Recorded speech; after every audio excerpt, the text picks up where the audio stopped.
नमस्कार दोस्तों, speed classes MPPSC में आपका स्वागत है। आज हम सॉल्व करने वाले हैं एमपीपीएससी 2019 प्री पेपर दूसरा का पार्ट चौथा। पहले के पार्ट 3 हम कर चुके हैं क्वेश्चन नंबर 65 तक। तो आज हम सॉल्व करेंगे क्वेश्चन नंबर 66 से। तो क्वेश्चन है कि एक पार्टी में एक चौकोर मेज जिसके प्रत्येक किनारे की माप 200 सेंटीमीटर है को बगीचे में इस तरह रखा जाता है कि मेज के चार किनारे या तो उत्तर दक्षिण या पूर्व पश्चिम के समानांतर हैं। ठीक है, तो एक टेबल बना लेते हैं। एक टेबल है जिस बराबर लंबाई के हैं चारों किनारे। ठीक है, दिशाएं क्या होती हैं, ये उत्तर, ये दक्षिण होती है, ये पूर्व होती है और ये पश्चिम होती है। ठीक है, तो कैसे भी रखो उत्तर दक्षिण या पूर्व पश्चिम के समानांतर ही होगी। ठीक है, आगे पढ़ते हैं। 8 व्यक्ति हैं, P Q R S T U V और डब्ल्यू इस मेज के चारों ओर मेज के केंद्र की ओर मुँह करके बैठे हैं। 4 व्यक्ति मेज के कोनों पर बैठे हैं और शेष 4 मेज के प्रत्येक किनारे के मध्य बिंदु पर बैठे हैं। मतलब 4 बैठे हैं किनारों पर, 1 2 3 4। ठीक है, 4 बैठे हैं भुजाओं के मध्य बिंदु पर, मतलब 1 2 3 और ये 4। ये 8 व्यक्ति बैठ गए। पी और डब्लू एक दूसरे के सामने बैठे हैं। पी और डब्लू एक दूसरे के सामने बैठे हैं। उनके बीच की दूरी मेज के चारों ओर बैठे किसी भी दो व्यक्तियों के बीच की अधिकतम संभव दूरी है। नीचे दिए गए डेटा और प्रश्नों में उल्लेखित दिशाएं पूर्ण प्रतिनिधित्व करती हैं और व्यक्तियों के अभिविन्यास से स्वतंत्र हैं। तो ये दिशाएं होती हैं उत्तर, दक्षिण, पूर्व, पश्चिम। इन्फॉर्मेशन हमको जो दी गई है, पी के सामने कौन बैठा है, डब्लू। भी एस के उत्तर में, भी जो है एस के उत्तर में और पी के पूर्व में बैठा हुआ है, पी के पूर्व में। तीसरी इन्फॉर्मेशन जो है, आर यू के उत्तर में, आर यू के उत्तर में और क्यू के पूर्व में बैठा हुआ है। कहाँ, क्यू के पूर्व में। ठीक है, जितने पॉसिबल डायग्राम हैं हम सब बना के देखेंगे। सबसे पहले आप ये समझिए कि पी और डब्लू आमने सामने बैठेंगे, मगर वो किनारे पर ही क्यों बैठेंगे। पी अगर यहाँ बैठेगा तो डब्लू कहाँ बैठेगा, इधर। और अगर मैंने पी को इधर बिठाया तो डब्लू कहाँ बैठेगा, इधर। तो ये नहीं हो सकता। क्यों नहीं हो सकता, क्योंकि क्वेश्चन में दिया गया है कि सबसे ज़्यादा दूरी है किसी भी दो व्यक्तियों की पॉसिबल सबसे ज़्यादा दूरी। अगर मैंने इधर बिठाया तो ये भुजा कितने की है, 200 की।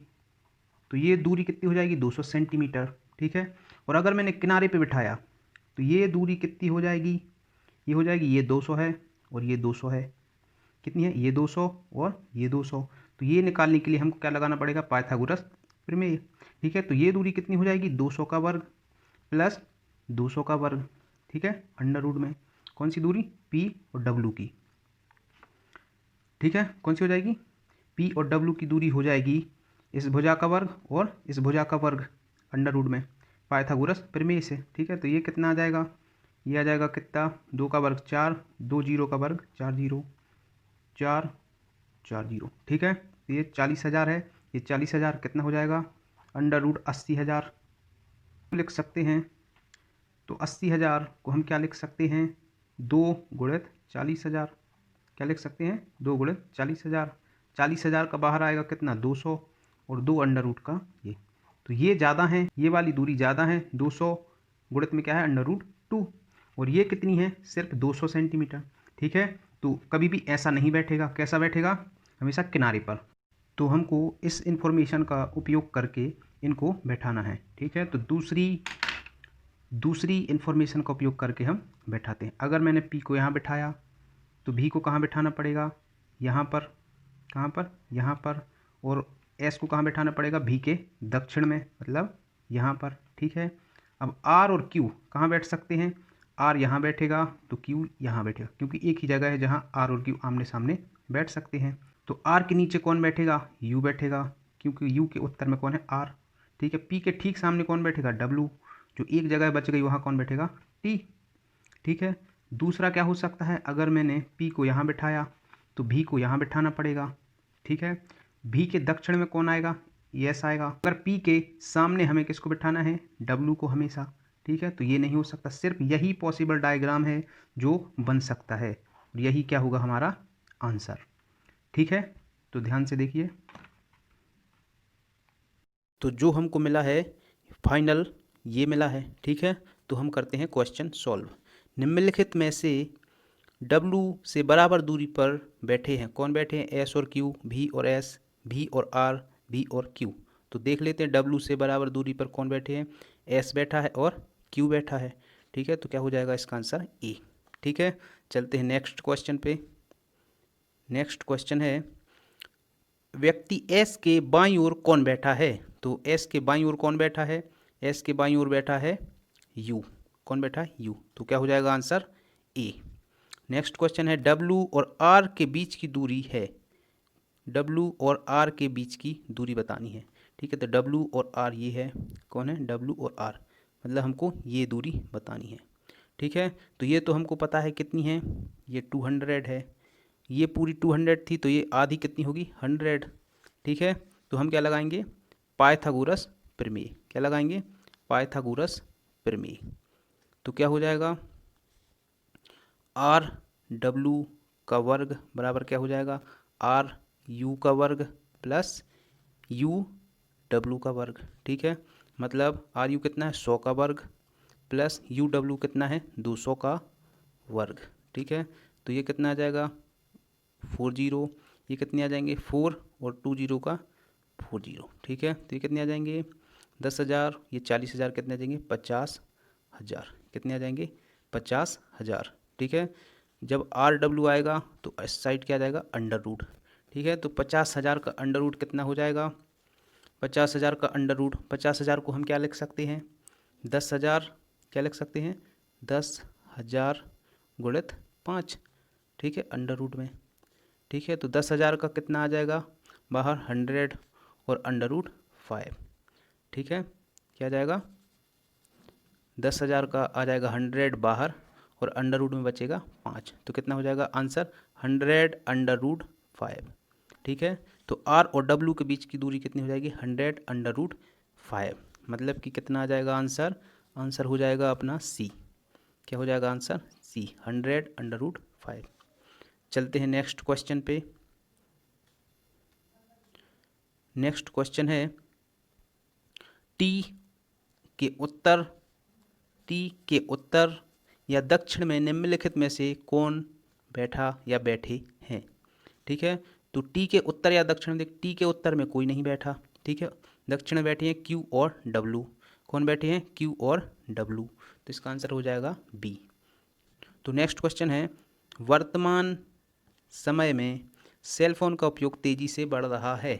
इसका निश्चित तात्पर्य है क्या है? सेलफोन सस्ते हो गए हैं, लोगों की आमदनी बढ़ गई है, सेलफोन की बहुत दुकानें खुल गई हैं, सेलफोन की कंपनियां बहुत विज्ञापन देती हैं।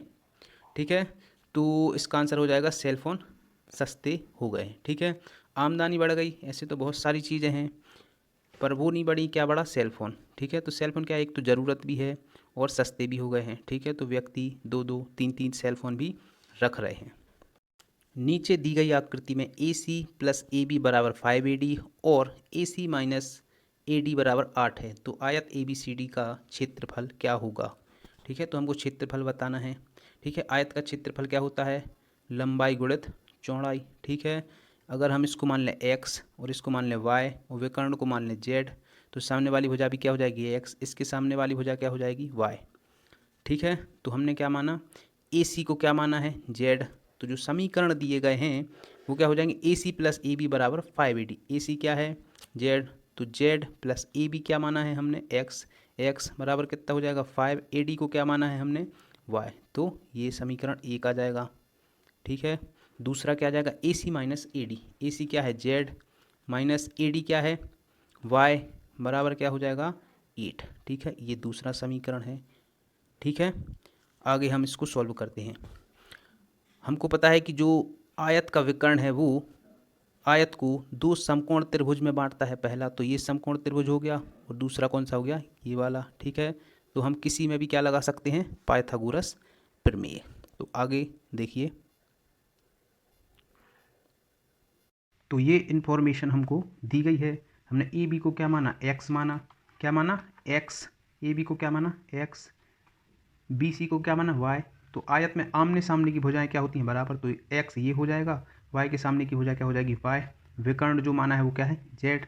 ये इक्वेशन हमको दिया है AC + AB बराबर 5AD, तो इसमें Z रख दिया X और Y रख दिया, ऐसे ही दूसरे इक्वेशन में। ठीक है, तो हम जानते हैं कि आयत का जो विकर्ण है, जो आयत को दो समकोण त्रिभुज में बांटता है, एक ये हो गया और दूसरा वाला ये हो गया। ठीक है, तो किसी में हम क्या लगाएंगे, पाइथागोरस प्रमेय। मान लो कि 1 में लगाया तो क्या हो जाएगा, Z² बराबर क्या हो जाएगा, X² + Y²। ये कैसे, पाइथागोरस, किससे, पाइथागोरस प्रमेय से।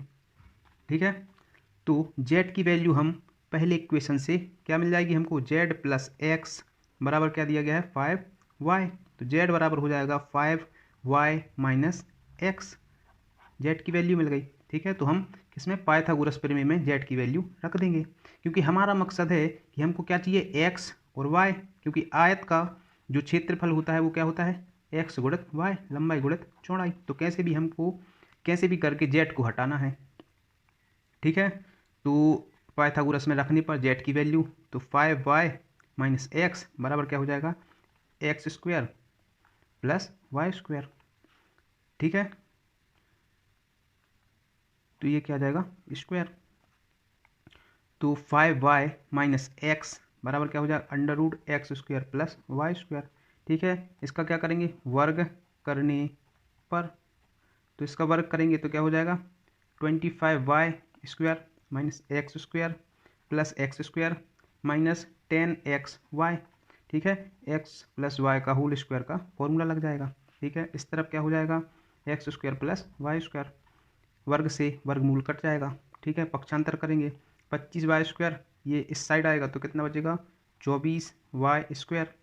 ठीक है, X² से X² कट जाएगा, क्योंकि ये इस साइड आएगा तो माइनस का हो जाएगा, प्लस माइनस का कैंसिल, माइनस क्या हो जाएगा, 10XY बराबर क्या हो जाएगा, 0। इतना बचेगा कुल मिला के। तो हम क्या करेंगे, Y को कॉमन ले लेंगे, 24Y माइनस क्या बचेगा, 10X बराबर क्या होगा, 0। अब देखो कभी भी क्या हो सकता है कि y बराबर नहीं हो सकता 0 के, क्योंकि अगर y 0 हो गया, कभी भी क्या होगा, y बराबर नहीं हो सकता 0 के। क्यों नहीं हो सकता, क्योंकि y अगर 0 होगा तो आयत हमारा बन ही नहीं पाएगा कभी भी, तो आयत नहीं बन पाएगा। तो क्या होगा, इस इक्वेशन से 24y - 10x बराबर क्या होगा, 0 होगा। तो x बटे y बराबर क्या हो जाएगा, 24/10, मतलब कि 12/5। और मैंने आपको हमेशा ही बताया है कि जो जिसके सामने होगा वो उसकी वैल्यू होगी। मतलब क्या आ गया, x बराबर हमारे पास क्या आ गया, 12, और y बराबर क्या आ गया, 5। हमको चाहिए था x गुणित y, तो क्या हो जाएगा, 12 × 5 = 60।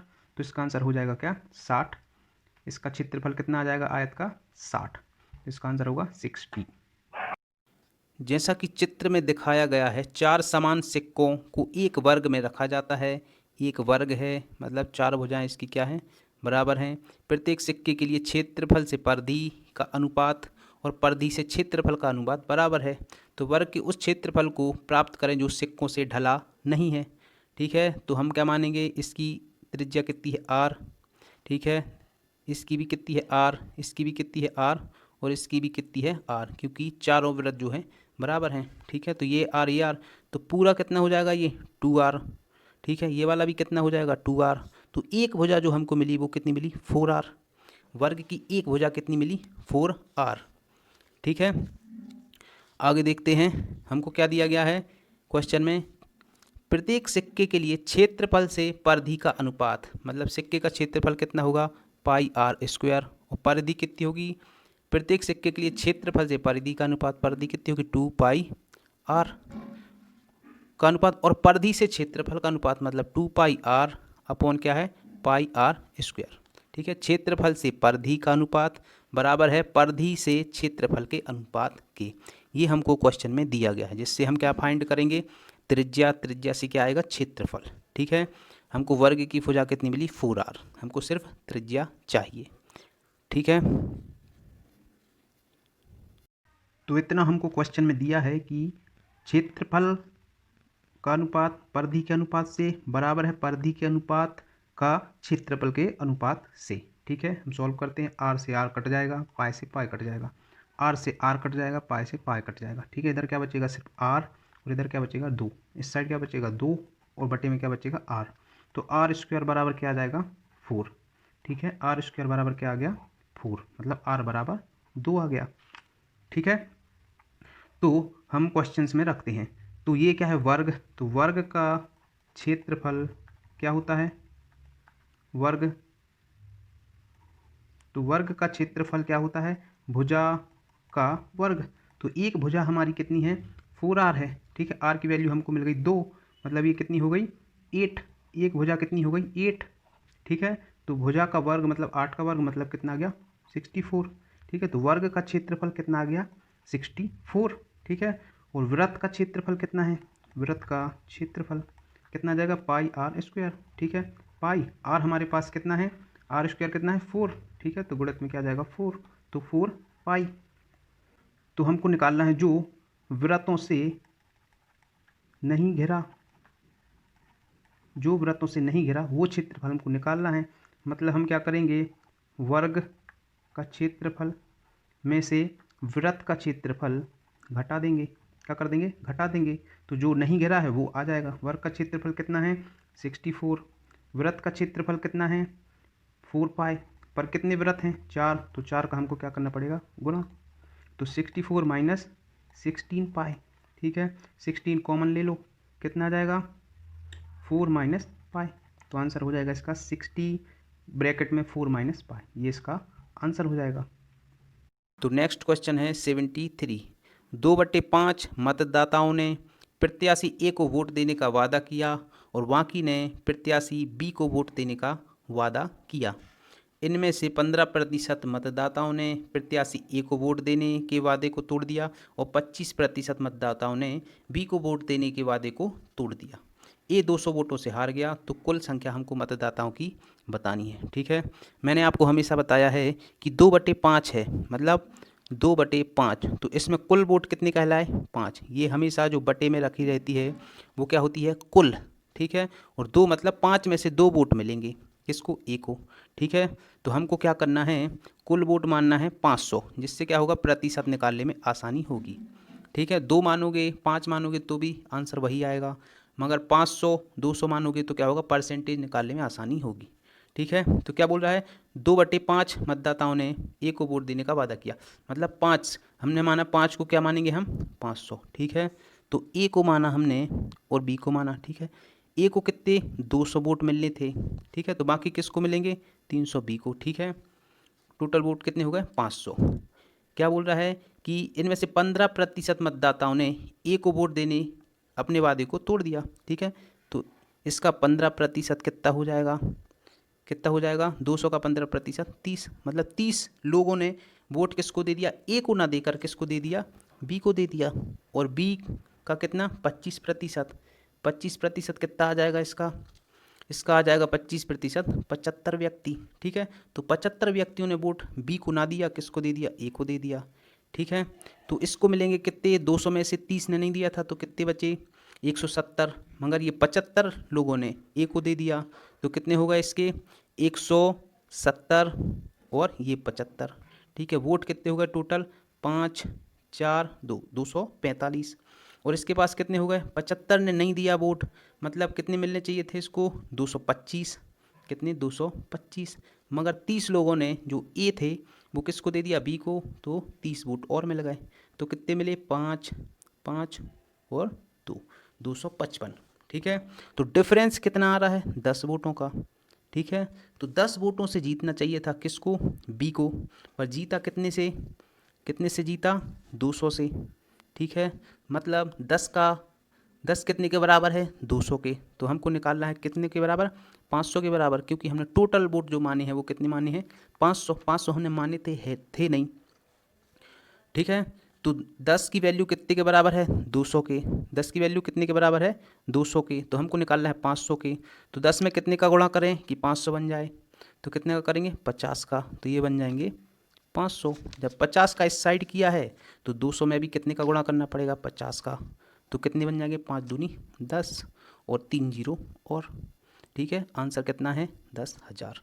ठीक है, तो इसका आंसर हो जाएगा ए, इसका आंसर कितना हो जाएगा ए 10,000।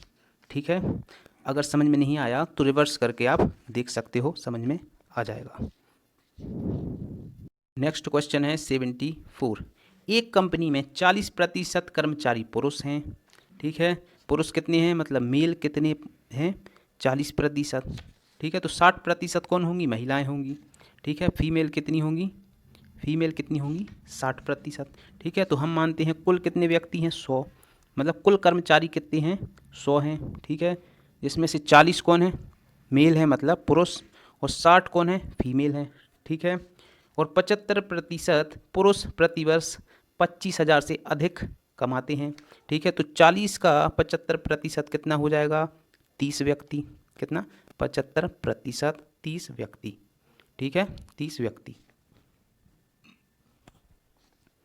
30 व्यक्ति, ठीक है। अब क्या बोल रहा है, यदि कंपनी के 45% कर्मचारी प्रतिवर्ष 25,000 से अधिक कमाते हैं, कितना कमाते हैं, 25,000 से अधिक, कितने कर्मचारी, 45%, ठीक है। तो 30 तो कितने हो गए, पुरुष ही हो गए, क्योंकि हमने माना है टोटल कर्मचारी 100 में से अगर 30 पुरुष हैं तो 15 कौन होंगी, महिलाएं होंगी, ठीक है। तो 60 में से कितनी होंगी, 15 महिलाएं होंगी, ठीक है। तो 30 पुरुष कमा रहे हैं 25,000 से ज़्यादा, और 15 कौन कमा रही हैं, महिलाएं। तो टोटल हो गई कितने, 45, मतलब 100 का 45%, ठीक है। तो हमसे क्या पूछा है, तो कंपनी में कार्यरत महिलाओं का कितना अंश प्रतिवर्ष 25,000 या उससे कम कमाता है, ठीक है। तो 15 कमा रही हैं 25,000 से ज़्यादा, तो कितनी बची, 45, 45 कमा रही हैं 25,000 से कम, ठीक है। टोटल कितनी थी, 60, कितनी महिलाएं थी टोटल, 60, ठीक है। 45 जो हैं वो क्या कमा रही, 25,000 से कम, ठीक है। और कितनी थी, 60, तो क्या हो जाएगा 45/60, ठीक है। तो इसका आंसर कितना हो जाएगा, 15 या 45, 15 चौको 60, तो इसका आंसर आ जाएगा 3/4, ठीक है। तो इसका आंसर हो जाएगा डी, ठीक है। तो इसका आंसर क्या हो जाएगा, डी, क्योंकि 15 जो कमा रही थी वो 25,000 से ज़्यादा कमा रही थी, तो बची कितनी, 45 थी, कुल कितनी, 60, ठीक है। तो इसको काटोगे तो आ जाएगा 3/4, इसका आंसर हो जाएगा डी। तो नेक्स्ट क्वेश्चन है, पी और क्यू द्विघात समीकरण x² minus alpha minus 2x minus alpha minus 1 बराबर 0 के मूल हैं, तो p² प्लस q² का न्यूनतम संभव मान क्या है। हमको p² प्लस q² का जो न्यूनतम संभव मान है वो हमको बताना है, ठीक है। तो एक आदर्श समीकरण जो हमने पढ़ा है बचपन से वो होता है ax² plus bx plus c बराबर 0, ठीक है। इसके मूल क्या होते थे, अल्फ़ा और बीटा, हमने जो पढ़े हैं, मूलों का योग होता था अल्फ़ा प्लस बीटा बराबर माइनस b/a, और मूलों का गुणनफल जो होता था अल्फ़ा इंटू बीटा बराबर क्या होता था, c/a, ठीक है। तो हम इससे कंपैरिजन करेंगे किसका, इस समीकरण का, ठीक है। और इसके जो मूल दिए हैं p प्लस क्यू, इसमें संबंध देखेंगे। तो हमको समीकरण दिया है x² minus alpha minus 2x minus alpha minus 1 बराबर 0, जिसके मूल हैं p और q, ठीक है।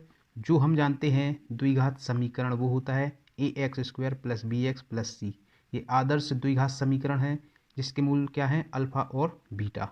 तो मूलों का योग हमको पता है क्या होता है, अल्फ़ा प्लस बीटा बराबर होता है माइनस b/a, और मूलों का गुणनफल क्या होता है, अल्फ़ा इंटू बीटा बराबर c/a, ठीक है। तो इसके मूल हैं p व q, ठीक है। तो मूलों का योगफल क्या होगा, p प्लस q बराबर क्या होगा, माइनस b/a, तो b की जगह पे क्या है, अल्फ़ा माइनस 2 है, तो अल्फ़ा माइनस 2 अपॉन में क्या है, a की जगह पे क्या है, कुछ नहीं है मतलब 1, ठीक है। तो ये आ जाएगा अल्फ़ा माइनस 2, ठीक है। माइनस यहाँ पहले से है और यहाँ भी क्या है, माइनस, ठीक है। तो माइनस माइनस क्या हो जाएगा, प्लस, तो आ जाएगा अल्फ़ा माइनस 2, ठीक है।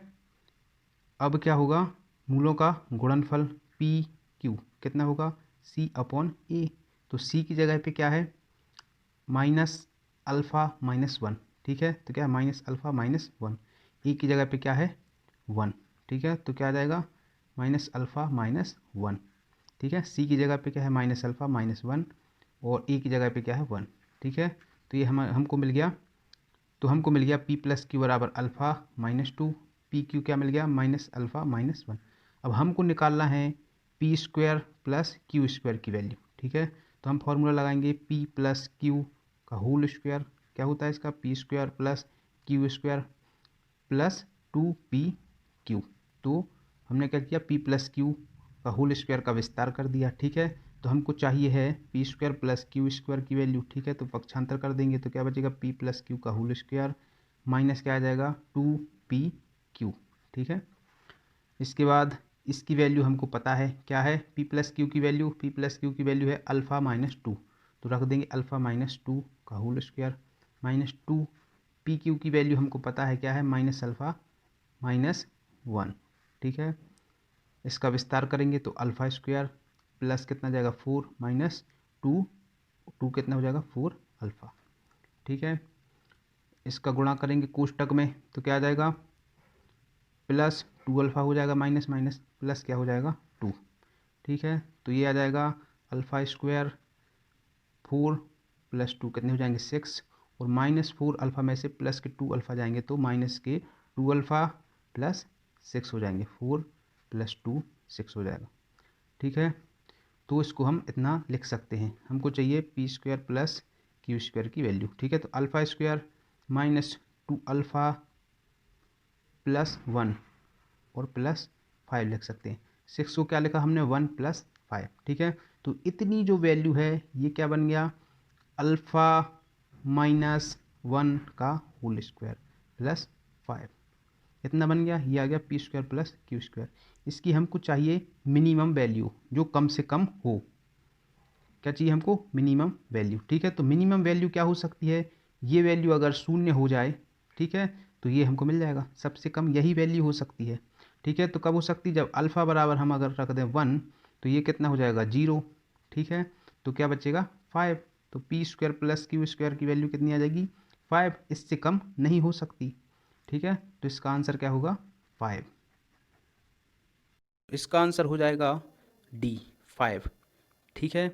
तो आज के लिए इतने क्वेश्चंस काफ़ी हैं। ऐसे ही मज़ेदार वीडियो मैथ्स में मैं लेकर आऊँगा, एक से एक ट्रिक लेके आऊँगा मैथ रीजनिंग जीके की, ठीक है। तो चैनल को आपको क्या करना है सब्सक्राइब, क्या करना है सब्सक्राइब कर लेना है, ठीक है। सभी लोग को सब्सक्राइब करना है, बेल आइकॉन को दबा देना है, जिससे आपका क्या बने एक पढ़ाई में फ्लो बना रहे।